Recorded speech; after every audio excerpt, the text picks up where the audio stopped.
राजस्थान में पंचायत चुनावों को लेकर राज्य सरकार ने एक बड़ा निर्णय लिया है, जिसके तहत उन नवसृजित ग्राम पंचायतों में जहां अनुसूचित जाति एससी मतदाताओं की संख्या कुल मतदाताओं का 15% या उससे अधिक होगी, वहां पहले चुनाव में सरपंच पद एससी श्रेणी के लिए आरक्षित रखा जाएगा।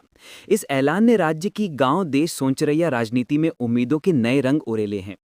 ये फैसला केवल पहले चुनाव तक लागू रहेगा, यानी अगली बार चुनाव होते समय या बाद में पुनः पुरानी रोस्टर प्रणाली लागू होगी।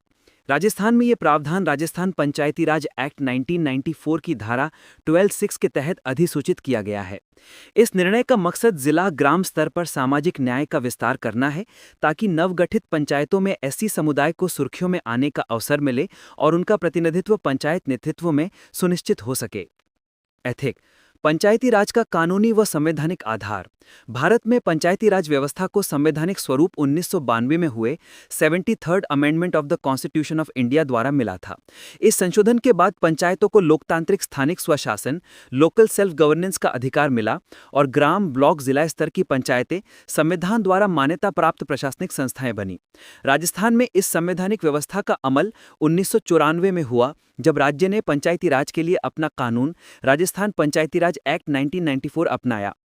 इस अधिनियम एवं उससे जुड़े निर्वाचन नियमों के अंतर्गत सीट आरक्षण रिजर्वेशन ऑफ सीट सुनिश्चित होता है, जिसमें अनुसूचित जाति एससी, अनुसूचित जनजाति एसटी और अन्य पिछड़े अन्य श्रेणी एज पर स्टेट लॉ के लिए आरक्षण प्रावधान रहते हैं।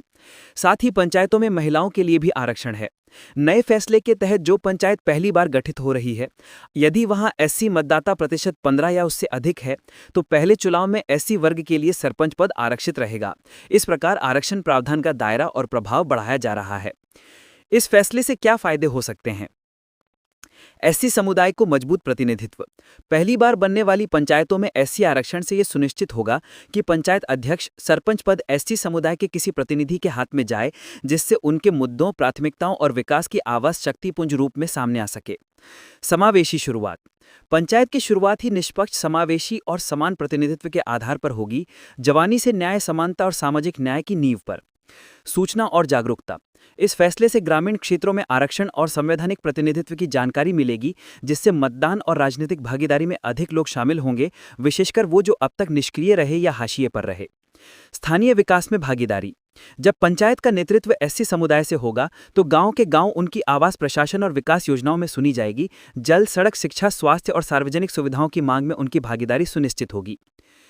किन चीजों पर ध्यान देना होगा या चुनौतियां? यह आरक्षण सिर्फ पहले चुनाव तक है। अगले चुनाव में फिर पुरानी रोटेशन या नियम लागू होंगे। इससे दीर्घावधिक प्रतिनिधित्व की गारंटी नहीं, केवल एक बार।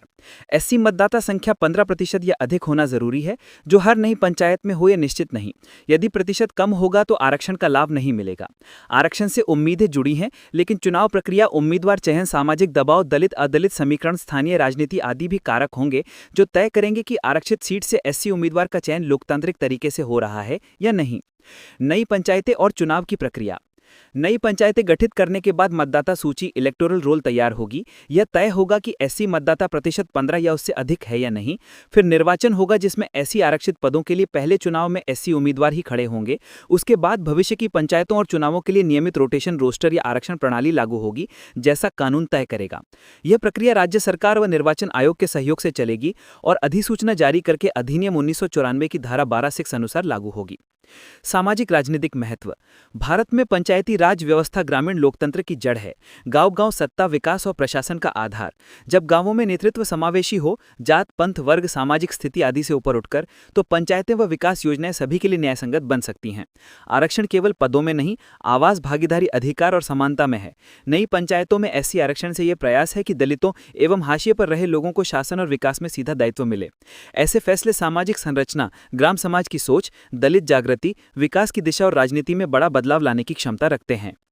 निष्कर्ष। राजस्थान सरकार का यह कदम नवगठित ग्राम पंचायतों में पहले चुनाव में एससी आरक्षण एक निर्णायक और सकारात्मक पहल है। इससे ग्रामीण लोकतंत्र का स्वरूप बदलेगा, दलित और पिछड़े वर्गों को स्थानीय नेतृत्व में आने का मार्ग मिलेगा और पंचायतें सामाजिक न्याय और बराबरी के आधार पर बनेंगी। हालांकि यह आरक्षण केवल पहले चुनाव तक है, लेकिन शुरुआत ही अगर न्यायपूर्ण, समावेशी और निष्पक्ष होती है, तो गांवों की राजनीति, विकास और प्रशासन में इसकी गहरी छाप होगी। इस फैसले से यह संदेश जाता है कि राजस्थान में पंचायत राज अब सिर्फ नाम, विधानसभा या शब्दों का नाम निशान नहीं, बल्कि प्रतिनिधित्व, अधिकार और सामाजिक न्याय का मजबूत मंच बनने जा रहा है।